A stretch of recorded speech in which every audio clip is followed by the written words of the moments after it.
Já, komið sæl. Hún víðáttumikil aðeins sem að stjórna veðrinu hjá okkur og ekki bara hjá okkur, heldur í rauninu veru á öllu Norður-Atlantshafinu og hún kemur til með að svona dóla sér hérna fyrir Sunnaland sjálf svona aðalagðin en síðan eru svona smálæðir sem verða að myndast inn í henni næstu daga en á endanum færist hún hérna austur á bóginn og þá fyrir vindur að snúast smá saman til norðlægari áttar hjá okkur svona þegar það kemur fram í miðja vikuna. En ef við lítum á hitasviðið að þá nú engin hlýindi framöndan hjá okkur, það verður svona hitastigið svona í kringum frostmarki núna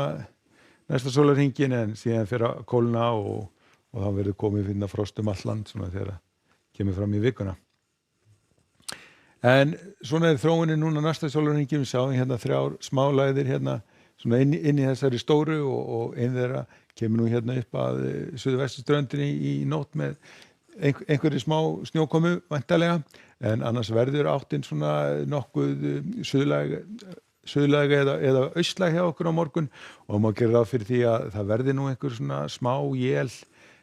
snjókomu eða snjóél á stöku stað en ekki í miklu mæli og svona seinni partina þá verður svona almennt farið að koma frosttölur allt land en svona í heildina verður þetta svona nokkuð skaplegt veður hjá okkur. Nú síðan áfram á mánudeginum að þá fer vindur að snúa svona meira í ákveðna austan og suðaustanátt. Það verður einhver úrkomi hérna við suðurströndina og má væntanlega gera ráð fyrir því að hún verði svona á formi slyddu eða jafnvel snjókomu. En eins og við sjáum að þá eru svona hitatölurnar svona nokkuð nálægt frostmarkinu en hérna norðan til nú gert ráð fyrir því að það verði nú á mestu þurrt. Nú á þriðjudeginum að þá byrjar vindurinn að halla sér í norðanáttina, þá verður væntanlega komið frost allt land og má gera ráð fyrir einhverjum éljagangi hérna norðanvert landið en sunnan til ætti að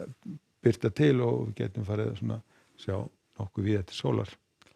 Nú á miðvikudaginn þá þessi lagð loksins úr sögunni hjá okkur og þá verður svona komið nokkuð hæg norðlæg átt á landinu. Það verður nú væntanlega skýjað fyrir norðan og kannski einhver smá él en ekki miklu mæli en sunnanvert landið aftur á móti gert ráð fyrir því að það verði hið fallegasta veður, heiðskýrt eða léttskýjað en aftur á móti verður komið svona nokkuð frost allt land. Við skulum líta aðeins til Evrópu og þá nú sjáum við hérna áhrifin frá þessari lægð hérna bæði á Bretlandseyjum og í Noregi þar sem gert ráð fyrir verði úrkoma en annars svona almennt séð svona nokkuð hægt veður í álfunni, það vísu svona víða skýjað og hitatölur ekki langt yfir frostmarki.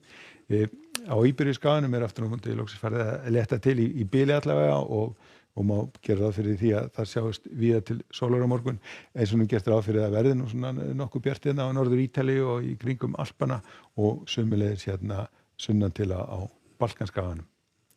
Ef við förum síðan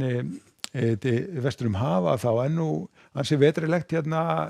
norðaustan til, það lagð hérna sem að valda snjókomu og rigningu hérna í kringum vötnu miklu og eins verður úrkoma hérna við austurströndina. Það lagð sem að lætist hérna yfir Mexíkó og inn á Mexíkóflóa sem veldur einhverju rigningu hérna í Texas á morgun en síðan höfum við hæðasvæði hérna vestur af Kaliforníu sem að veldur því að þar verður nokkuð fínt veður en aftur á móti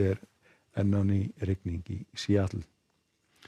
En á morgun verður sem sagt austlæg eða suðlæg átt hjá okkur, það verður einhver snjókoma svona víða land og svona þegar fyrir líða daginn þá förum við að sjá lækkandi hitatölur. En við skulum láta þetta duga að vera í kvöld. Verið sæl.